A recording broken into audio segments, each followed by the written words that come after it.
அனைவருக்கும் இனிய வணக்கம். நான் உங்கள் மதுரை ராமகிருஷ்ணன். இந்த வாழ்க்கையை நல்ல புரிதலோட அறிவோடு சிந்திக்கும் போது இந்த நாளை இனிய நாளாக கொண்டாடி விட மாட்டோமா என்கிற பெரிய முயற்சி தான் இந்த நிகழ்ச்சியினுடைய மாபெரும் நோக்கம்னே சொல்லலாம். சார், இந்த தர்ம சங்கடம்னு ஒரு வார்த்தை சொல்றாங்கல்ல, அது என்ன சார் தர்ம சங்கடம்னா? இப்போ இவங்க பக்கம் ஒரு தர்மம் இருக்கும், அவங்க பக்கம் ஒரு தர்மம் இருக்கும், ரெண்டு பேர் பக்கமே ஒரு நியாயம் இருக்கும். ரெண்டு பேர் நியாயமும் சரியாக இருக்கும்போது ரெண்டு தர்மங்கள் மோதிக்கக்கூடிய இடம் தர்ம சங்கடம்னு வரும். இப்போ ஒரு நாணயத்தை எடுத்துக்கிறோம், அதுக்கு ரெண்டு பக்கம் இருக்குல்ல, ஹெட் டெய்ல் அப்படின்னு தலை பூன்னு ரெண்டு பக்கம் இருக்குல்ல, அப்படி ஒவ்வொரு சம்பவத்துக்கு பின்னாலையும் ரெண்டு பக்கம் இருக்கு சார். இந்த ரெண்டு பக்கத்தையும் பார்க்க தெரியணும். விருமாண்டி படத்துல காட்டுறாங்கல்ல, இந்த பக்கம் ஒருத்தர் பேசியிருப்பாரு, அந்த பக்கம் ஒருத்தர் பேசியிருப்பாருன்னு. ரெண்டு பக்கங்களையும் யாரால கணிக்க முடியுதோ அவர்களால தான் வாழ்க்கையை சிறப்பான வகையில எடுத்துட்டு போக முடியும் அப்படின்வாங்க சார். இப்ப கணவனுக்கும் மனைவிக்கும் நடுவில் ஒரு சண்டை வருது, நம்ம என்ன பண்ணிடுறோம்னா நான் தான் சரின்னு பேச ஆரம்பிக்கிறாங்கல்ல.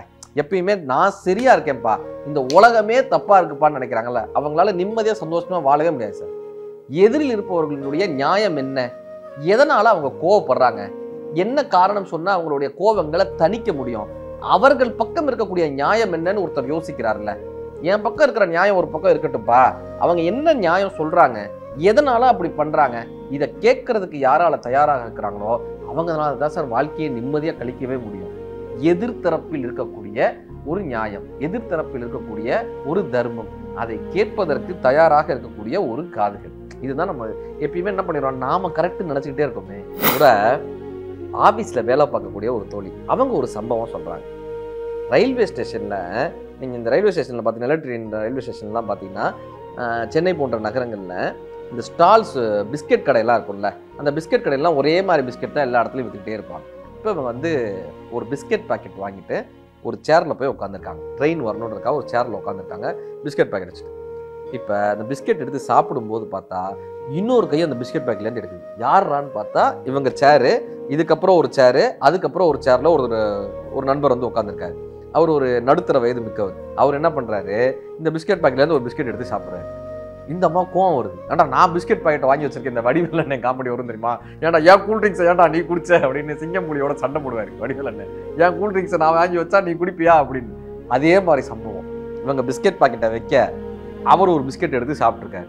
இப்போ இவங்க ஒரு பிஸ்கெட் எடுத்து சாப்பிட்றாங்க, திரும்ப அவர் ஒரு பிஸ்கெட்.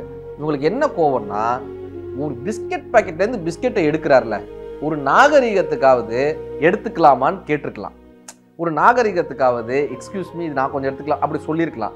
எதுவுமே சொல்லாமல் அவர் பாட்டு கையை விட்டு எடுத்துக்கிட்டே இருக்காரு. ஒரு நாகரிகமே தெரியாமல் இருக்காங்க. அடுத்தவங்களோட பொருள்ன்றது தெரியவனா, என்னதான் இருந்தாலும் இப்படி தெரியவனான்னு இவங்களுக்கு ஒரு பக்கம் கோவம். இப்போ ஒன்றா எடுத்து சாப்பிட்டாங்களா, கடைசியாக ஒரு பிஸ்கெட் மட்டும் இருந்திருக்கு, கடைசியாக ஒரு பிஸ்கெட். இவங்களுக்கு அப்படியே கோவமாக வருது. அவர் என்ன பண்ணியிருக்காரு, அந்த ஒரு பிஸ்கெட்டை எடுத்து பாதியாக உடைச்சு அவங்கக்கிட்ட பாதியை நீட்டிருக்காரு, அவங்கக்கிட்ட பாதி. இவங்க வந்து அப்படியே மூஞ்சியை காமிச்சுட்டு அந்த பிஸ்கெட்டையும் சாப்பிட்டு முறைச்சிட்டு ட்ரெயின் வந்துருச்சு, ஏறிட்டாங்க. ட்ரெயினில் ஏறி சீட்லலாம் உட்காந்துருக்காச்சும் அவர் எந்திரிச்சு போயிட்டார். அந்த பக்கமாக அவர் எந்திரிச்சு போயிட்டார். இவங்க ஒரு வார்த்தை கூட பேசவே இல்லை. ஒரு மாதிரி முறைச்சிட்டு வெறுப்போட அவங்க ட்ரெயினில் ஏறி வந்துட்டாங்க. வந்து ஹேண்ட்பேக்கை திறந்து பார்த்துருக்காங்க சார். இவங்க வாங்கின பிஸ்கெட் பேக்கெட் அந்த ஹேண்ட்பேக்கில் அப்படியே இருந்தது. ஹேண்ட்பேக்கில் அப்படி பிரிச்ச மணிக்கு அப்படியே இருந்தது. என்ன தெரியுமா இருக்கு, அவர் வாங்கிட்டு வந்த பிஸ்கெட் பேக்கெட்டும் இவங்க வாங்கிட்டு வந்த பிஸ்கெட் பேக்கெட்டும் ஒரே மாதிரி இருந்தது. இவங்க தன்னுடைய பிஸ்கெட் பேக்கெட் இது நினச்சிருக்காங்க, ஆனால் அதை ஹேண்ட்பேக்குள்ளே வச்சுருந்துருக்காங்க. அவர் பிஸ்கெட் பாக்கெட்டை இவங்க கையை விட்டு எடுத்திருக்காங்க. எடுத்து இவங்க சாப்பிட்டுட்டு அவரை கடைசியாக அவரை முறைச்சிட்டு வேற வந்திருக்காங்க. இந்த தோழி சொன்னாங்க, நான் அவருடைய பிஸ்கெட்டை போய் சாப்பிட்டுட்டேன், சாப்பிட்டது மட்டும் இல்லாமல் அவரையே தப்பாகவும் நினச்சேன். அந்த மனுஷன்ட்டு ஒரு சாரி கூட என்னால் கேட்க முடியல, அல்லது பிஸ்கெட் கொடுத்ததுக்கு ஒரு தேங்க்ஸ் கூட கேட்க முடியல. இந்த ட்ரெயின் நகண்டு போயிட்டே இருந்துச்சு. நான் அந்த ஜன்னல் வழியாக அவரை தேடினேன், சும்மா ஒரு கையை காமிச்சாவது தேங்க்ஸ்ன்னு கையை காட்டலான்னாவது நினச்சேன். ஆனால் அந்த ட்ரெயின் நகண்டு போயிட்டே இருந்துச்சு. அந்த மனுஷனை நான் கண்டுபிடிக்கவே முடியல. ஒரு தேங்க்ஸ் கூட சொல்ல முடியாமல், ஒரு சாரி கூட சொல்ல முடியாமல் இன்னி வரை எனக்கிட்ட அந்த குற்ற உணர்வு இருந்துகிட்டே இருக்குன்னு அந்த லேடி சொன்னாங்க, தோழி சொன்னாங்க. சார், நீங்கள் யோசிச்சு பாருங்க, இப்படி தான் சார் சக மனிதர்களை புரிஞ்சுக்காம, அவங்க பக்கம் இருக்கக்கூடிய நியாயத்தை புரிஞ்சுக்காம நம்ம அவங்கள காயப்படுத்திடுறோம். ஆனால் இந்த வாழ்க்கைன்ற ட்ரெயின் நகண்டு போயிட்டே இருக்கு. அதுக்கப்புறம் அந்த மனிதர்களை நம்மளால் சந்திக்கவே முடியாது. அவங்க கடந்து போயிடுவாங்க. அவங்க ஒரு நண்பர்களாக இருக்கலாம், உறவினர்களாக இருக்கலாம், நம்ம நேசித்த பெண்ணாக இருக்கலாம், நேசித்த மனிதர்களாக இருக்கலாம். ஏதோ ஒரு வகையில் அவங்களை காயப்படுத்தி விட்டுறோம். அவங்க பக்கம் இருக்கக்கூடிய நியாயத்தை புரிஞ்சுக்காம நான் தான் சரின்னு நம்ம பேசிட்டு போயிடுறோம். ஆனால் அந்த வாழ்க்கைன்ற அந்த ட்ரெயின் நம்மளை கடத்தி கூட்டிகிட்டு போயிட்டே இருக்குமே தவிர திரும்ப அந்த மனிதர்களை சந்திக்கவே முடியாது சார். ஒரு மனிதர்களை சந்திக்கும் போதே அவர்கள் பக்கம் இருக்கக்கூடிய நியாயம் என்னன்னு புரிந்து கொள்ளும் போது தான் வாழ்க்கை மகிழ்ச்சியாக இருக்கும். சார் இந்த கணவன் மனைவி உணவுலேயும் கூட ஒரு வீட்டில் பிரச்சனை வருதா, அவங்க பக்கம் என்ன சொல்றாங்க? வள்ளுவர் ரொம்ப அழகா சொல்வார் சார், குணம் நாடி குற்றமும் நாடி அவற்றுள் மிகை நாடி மிக்க குலன்றார். வீட்டிலேயே பிரச்சனை வருதா, அவங்க பக்கம் என்ன கேட்கவே மாட்டோமே. புதுசா கல்யாணமான ஒரு கணவன் மனைவி சார், புதுசா அப்பதான் கல்யாணம் ஆயிருக்கு. கல்யாணமான ஒரே வாரத்துல அந்த பொண்ணு வந்து சொல்லுது, நான் இவரோட வாழ மாட்டேன். ஏன்னு கேட்டிருக்காங்க. நாங்க 2 பேரும் இந்த ஊருக்கு ஹனிமூன் போனோம். அவங்க சொல்றாங்க ஹனிமூன் போனோம், அங்க ஒரு படகுல எங்க எல்லாரையுமா கூட்டிட்டு போனாங்க, படகுல கூட்டிட்டு போனாங்க. நான் இவர் வந்து ரொம்ப பாதுகாப்பானவர்னு இவரை கையை பிடிச்சிட்டு உட்காந்துருந்தேன். திடீர்னு அந்த படகு ஓட்டுறவர் சொன்னாரு, படகுல ஓட்ட விழுந்துருச்சு, இன்னும் கொஞ்சம் நேரத்துல எல்லாரும் முங்க போறோம்னு சொன்னாங்க. எனக்கு ரொம்ப பதட்டம் ஆயிடுச்சு, முங்க போறோம்னு சொன்னோடனே பதட்டம் ஆயிடுச்சு.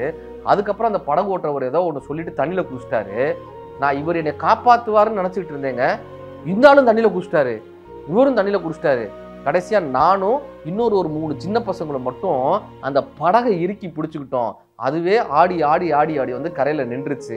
நாங்க உயிர் தப்பிச்சுட்டு வந்துட்டோம். ஆனா இந்த காப்பாற்ற வேண்டிய கணவனா இருக்க வேண்டிய இவன் என்னை உதறிட்டு தண்ணியில குதிச்சுட்டாங்க, காப்பாற்ற வேண்டியவன் என்னை காப்பாத்தல. இவன் நாளை படம் எப்படி என்னை வச்சு காப்பாற்றுவான்? அதனால தான் நான் இவரோட நான் வாழ மாட்டேன்னு சொன்னேன்னு அந்த பொண்ணு வழக்கு கொடுக்குறாங்க. அவர்கிட்ட கேட்குறாங்க, ஏப்பா நீ தானப்பா காப்பாத்திருக்கணும், புது மனைவியை அப்படி உதறிட்டு நீ மட்டும் தண்ணியில குதிச்சு தப்பிக்கலாமா? இது சரியான்னு அவர் சொல்றாரு. இந்த படகுக்காரன் ஒன்று சொன்னான்னு சொன்னாங்கல்ல, என்ன தெரியுமா அவர் சொன்னார் அந்த மொழியில? இந்த படகுல வெயிட் ஜாஸ்தி ஆயிடுச்சு, வெயிட் குறைஞ்சிருச்சுன்னா அட்லீஸ்ட் நீச்சல் தெரியாதவங்க எல்லாம் தப்பிச்சிருவாங்க, இந்த சின்ன பிள்ளைங்க எல்லாம் தப்பிச்சிருவாங்க, நீச்சல் தெரியாதவங்க தப்பிச்சிருவாங்க. நீச்சல் தெரிஞ்சவங்க எல்லாம் தண்ணியில குதிச்சிட்டீங்கன்னா நீச்சல் தெரியாதவங்க தப்பிச்சிருவாங்க. ஆனா ஒரு விஷயம், தண்ணியில குதிக்கிறப்ப ஒரு விஷயம், இந்த குளத்துல முதலைகள் இருக்கு, இந்த ஆறுல முதலைகள் இருக்கு, ஆனா நீங்க தைரியமா நீச்சல் அடிக்கலாம்னு சொல்லி அவர் குதிச்சிட்டாரு. எனக்கு இவகிட்ட போய் நான் குதிக்கிறேன்னு சொன்னா விடமாட்டா. 2வது, முதலைகள் இருக்கக்கூடிய குளத்துல நான் குளிக்கிறேன்னு சொன்னாலும் விடமாட்டா.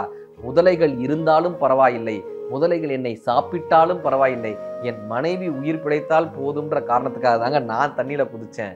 நாங்கள்லாம் தண்ணியில குதிச்சதுனால மட்டும்தான் அந்த சின்ன குழந்தைகளும் என்னுடைய மனைவியும் காப்பாற்றப்பட்டா. அதுக்காக தாங்க நான் தண்ணியில குதிச்சேன். இப்போ அந்த மனைவி கண்ணீரோடு ஓடி வந்து தன்னுடைய கணவனை கட்டி அணைத்து கொண்டாருன்னு இந்த வழக்கு நடந்த சம்பவத்தை சொல்லுவாங்க. அவங்க பக்கம் இருக்கக்கூடிய நியாயம் என்ன என்பதை புரிந்து கொள்ளும்போது இந்த நாள் மட்டுமல்ல, எல்லா நாளும் உறவுகளுக்குள்